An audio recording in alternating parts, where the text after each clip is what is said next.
So welcome to Real Estate Stories. We've got a special guest here for you. I am Cody Coda. My co-host here, Jake McClure, is with us. And we got Shelly, and I might pronounce your name wrong. Is it Disse? That's correct. That's correct. And you are a top producer, real estate broker extraordinaire. What market area do you tend to serve? So for those folks that may not know you yet. Western Oklahoma. Western Oklahoma. Well, thank you so much for hopping on the call here for us today. Got some good questions here for you. One of the first things I want to know is what brought you into real estate? Family business. Okay, so it was like a mom and dad was doing it before type of thing, or you had somebody? Nope, I was, my sister actually opened a real estate office in Weatherford, and I live at Fort Cobb Lake.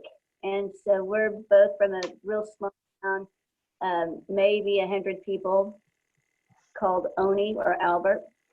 And so she got extremely busy in Weatherford and was getting calls from our hometown people wanting to list things at Fort Cobb Lake. So she gave me a call, and I got a license and went to work. Oh wow! What'd you do before you got into real estate? Taught a little school, and I had a beauty shop. And I'll tell you, a beauty shop is a really good place to set a foundation for a real estate business. If you're familiar with many beauty shops, they know who's getting divorced, who died, who's getting married, who's going to need to buy or sell a house. Town gossip central. Be able to talk about everything. Absolutely. Small town. Oh wow. Okay. So what do you think keeps you in real estate today? We have a tremendous agriculture market here, and I've been in real estate for I think 20 years, and about 17 years ago, corporate farming found its way to our area. And the reason being, where we're located, we have very good deep water, and deep water is what you use to irrigate with. So it's anything under 150 feet underground. So domestic wells are drilled to 150 feet. Deep water irrigation rights are below that. So our irrigation wells are capable of pumping about 1,000 gallons per minute.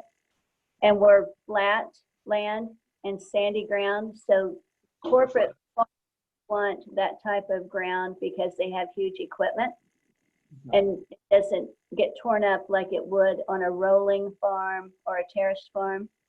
It's just big wide drills, big wide equipment, potato equipment, peanut equipment, cotton equipment. So it found its way to our area, and I just happen to be the only realtor in a 50-mile radius that lives in the middle of nowhere. Oh wow. Okay. So the residential wells, you said about 150. What's the next level? How deep can they go typically? Just anything over 150 or? I have no clue. No clue. And that's, if you'll remember T. Boone Pickens, he got wealthy by water rights. And in Texas, and this has happened in Kansas, they're drilling wells to irrigate, but then so the government came in and said, we're going to put a meter on your water well, and you're going to have to pay for water use. And we don't have that here in Oklahoma, but we know it's coming. Oh yeah, that's probably on the way. Yes, and it's probably coming more up around you guys in the metro. I don't know if that's an issue yet, but you can retain your water rights when you sell. So a lot of farmers now are retaining their water rights just like you would mineral rights. What? Wow. So you're telling me if you're in Oklahoma City or just anywhere in the metro and you have a water well, you're saying the government's going to start coming in and taxing those local homeowners on their well water? I'm saying it's probably going to be more taxing the farmer. Right. Oh, okay. Not the residential use, but for. It's a possibility. You know, rural water people buy water rights across land to pump water to small towns or Mhm. residential property. That's what they do. They go in and buy the water under your land. So it's, people don't think about that now. If, you know, they sell a piece of property, they don't even think about retaining water rights, but you should. And I mean, there's a whole bunch of little towns around here, Jones, that have farmland that they just siphon water off the North Canadian or the Deep Fork River. They just have a pump on the side, just pumps it up. Yeah. There's no way they're not going to get taxed because I mean they're taking public water, I guess. You know, when you really break it down like that, I mean, I guess they should be. It's not, it doesn't seem fair, but it kind of makes sense. They have to get a permit to do that Right. from the Oklahoma Water Resources Board. Mhm. So Oh, wow. Texas, already, you know, their land, good irrigated land, they average about 6,500 per acre. We actually have better land where I'm from, and we're around that 3,500 to 4,000 an acre. So we're still a pretty good kept secret. You know, Mhm. I have corporate people that I buy for here. Mhm. That's what's going on. Well, that's cool. Well, let me ask you this, Shelly, what do you think makes you successful as an agent? Like what? Well, I'm nice and I keep my mouth shut. Yeah, that's the key to success, you think, to being a successful agent? I Okay. think taking care of my Okay. clients. And Yeah. Yeah. So you said 28 years, is that correct? 20? You don't look old enough to be been doing it for 20 years. That's crazy. That's a extremely long amount of time. Let me ask you this: what advice would you give your past self if you were, you know, could jump into a time machine and go back and give yourself some advice whenever you got into the business? What would you tell yourself? I would probably had this conversation before. I think I would probably tell myself to spend more time with my one and only son than I did, you know. So now he's grown and made me a grandma, and I missed out on a lot of stuff. Gotcha. Is he in real estate as well, or? Licensee, but he teaches pre-engineering at a tech center. Nice. Oh, wow. Sounds like a smart dude. What was your support when you first got in? I ran that little beauty shop, and I didn't sell it until I was 3 years into the real estate business, and just kind of supported myself through it. What was your support system around like transactionally that you like getting into it, getting leads, or I guess the beauty shop was that? It was, and I'll tell you, when I got in, you know, the internet was just, you guys probably have not been in real estate without the internet, but we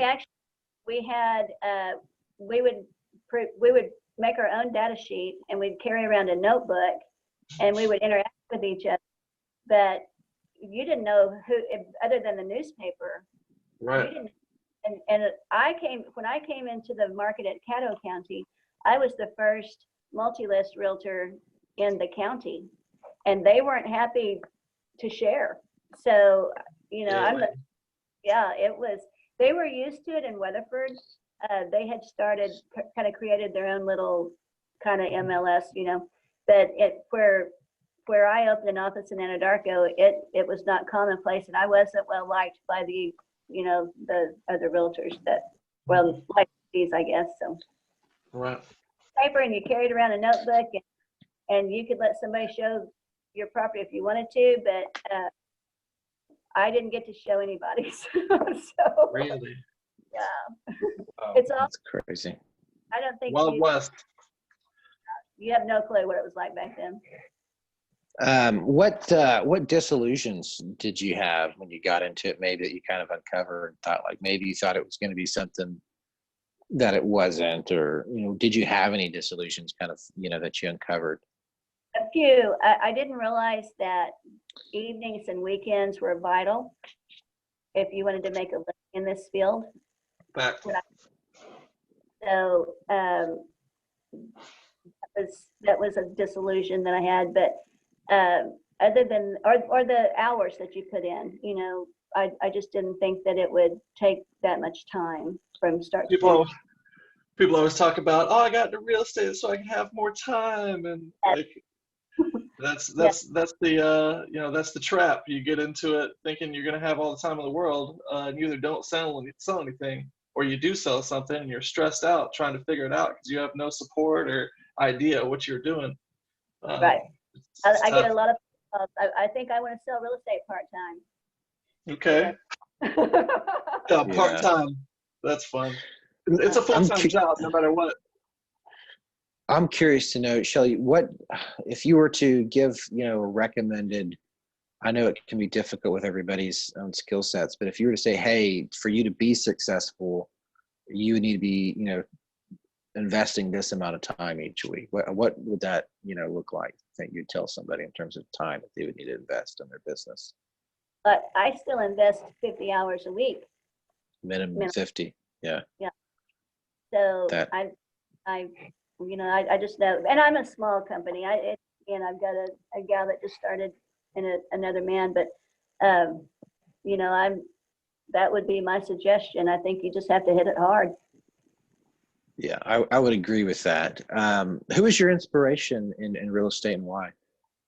Oh, absolutely. My sister, without a doubt. You know, she opened up that little office in Weatherford, and she had worked for another company there in Weatherford for 3 years, but she just dominated the market after a 5-year period, and just she was the go-to girl there in Weatherford. She retired at 50, and she travels all over the world now, and has several rentals. But she was my inspiration. She's a good girl.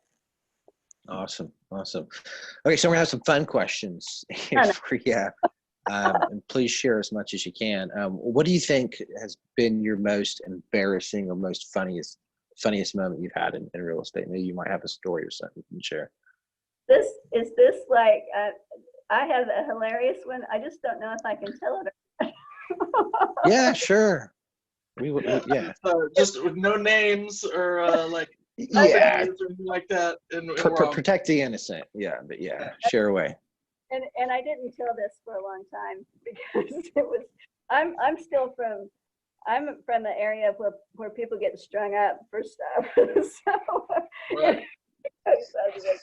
So I had this listing in a small town, and I had listed it for a gentleman that was like a man's man. He had a big shop. He redid old cars. He sold oil field equipment. Had a flat top haircut, and anyway, I couldn't sell it, and it was a nicer place than the town, you know. But he called me one morning and he said, "Hey, I think I'm just going to pull it off the market." Well, you know how us realtors are. We're like, "Yeah, he's got somebody else," you know. And I said, Right. "Okay." And so I went by to pick my sign up, and I glanced, and there's this tall, beautiful gal with high heels and a black skirt taking pictures already in the backyard. And I thought, oh man. And I dress like a cowboy every day. Cody, you've seen me. I've got boots on and jeans, and so I just got my sign and was getting out of there. Well, he called me, and he said, "Hey, where are you going?" And I said, "Oh, I was just going to head back to the ranch." And he said, "Well, you got a minute?" And I said, "Yeah." And he said, "Well, come back." And I'm thinking, dang it, I don't want to meet the new realtor. And I looked, I didn't even have any makeup on at that time, and I could tell she's going to be a pretty fancy gal. And so I thought, well, I'll just go suck it up and go meet the new one. And so I'm walking down the steps, and I'm looking around, and I don't see him anywhere. And this gal starts walking towards me and puts her hand out to shake my hand and says, "Well, what do you think?"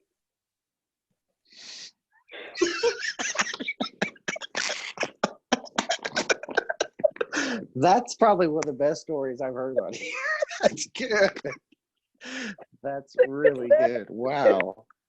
So it was True the story.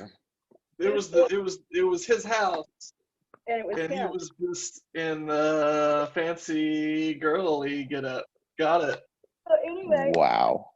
I'm just like praying, dear God, please put the right words into my mouth right now. Because Right. I said, well, I think you're beautiful. And he said, I'm a cross-dresser. And I Oh my looked gosh. at some boots and I said, I think I am too. That is good. Okay. Not something that I would have expected out there. Yeah, But, she told you know, that story well too. What's a story maybe or a time that's been like stressful or maybe like a scary, you ever had any like scary stories or anything like that, or maybe it's something that was just kind of like a stressful situation in real estate you've had to deal with? Yes, years ago, I had a picture in the, it's called the Penny News or the Thrifty Nickel or something like that. And that is about the time that I had started buying for a large corporate family. Well, I get a phone call and little man, he said, I've got 650 acres I want to sell. Can you come take a look at it? And I said, yeah. And I thought, they already know that I'm an awesome farm seller and it's 200 miles from my house. And so anyway, I just hopped in the pickup and I head that way. And when I pulled up to the farm, it didn't have a weed in a fence row. And everything was immaculate. Just gravel around the barnyard, everything in its place. And he's a little 85-year-old bachelor. And so I've got my video, back then you took a video camera with you, and got my video camera and got my laptop and we're driving around looking at the farm. And so it was time to get the listing agreement signed, and he had a little house there on the farm. And so we'd spent about 2 hours together, and he told me he'd never been married and the whole scoop. And so I walk into his house and he's behind me to get the listing agreement signed, and I hear the door lock. And I turned around and thought, I'm in trouble here. So anyway, I looked at him and I said, buddy, I'll own this farm if you don't leave me alone. And he was, getting ready to expose himself. And so anyway, I walked right by him and I walk out and I get in my vehicle and I'm shaking so hard, I don't even know what direction to go. I have no cell phone service. So I drive to the first town that I can find, and he's behind me. And I pull into the police station, and I could have whipped him easy, but you're scared to death. 86-year-old man, yeah. Yes, there you go.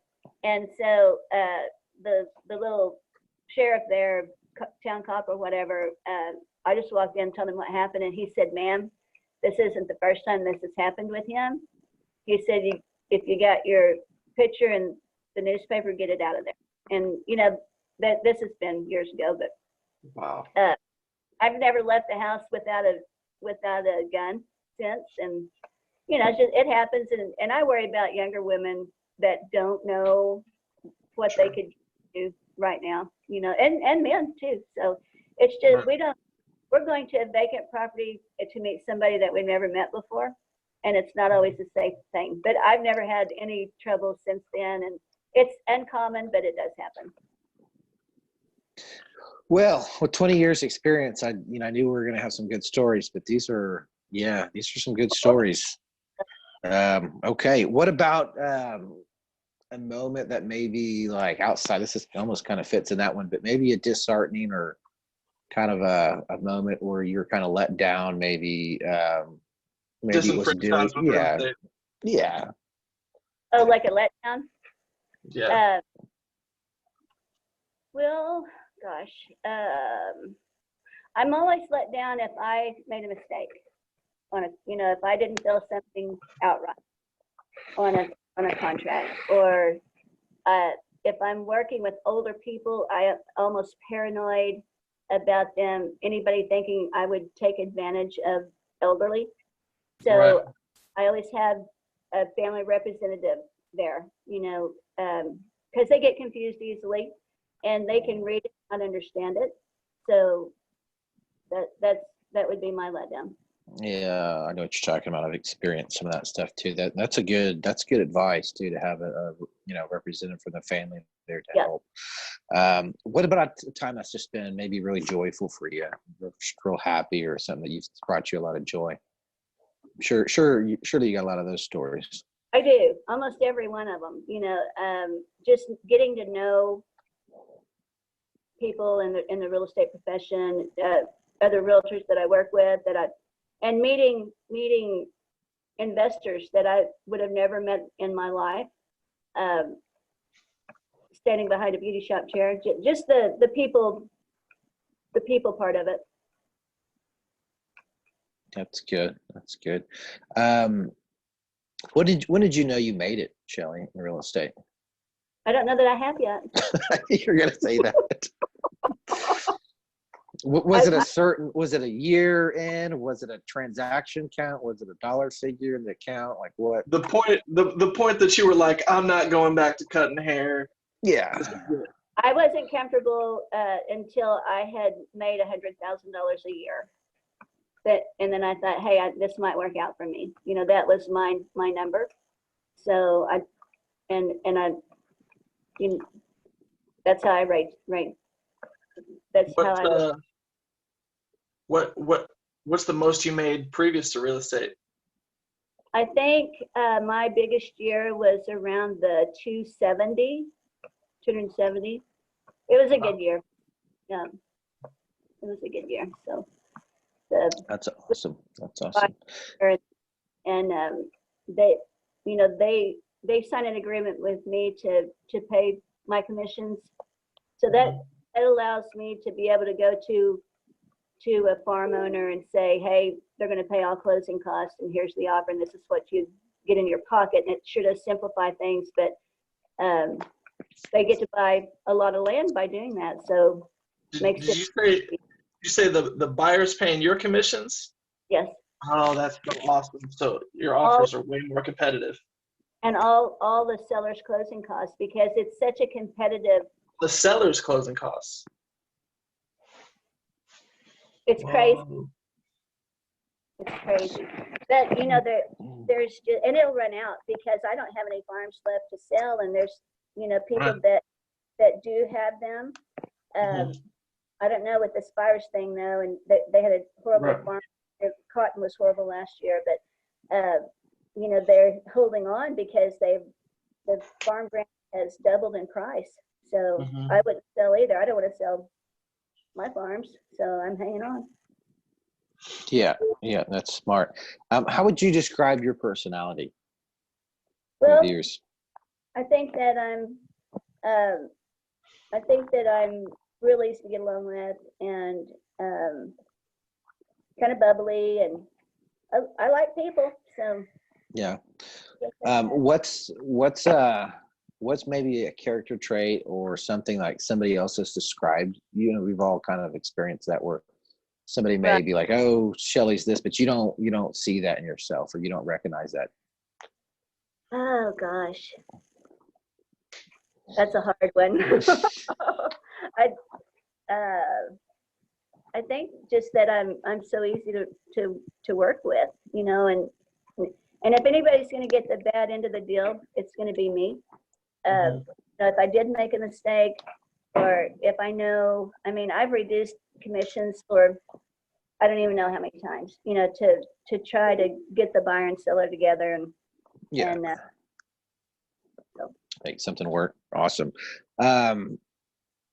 Coming here to a close in terms of my questions, and Jake may have some here for you.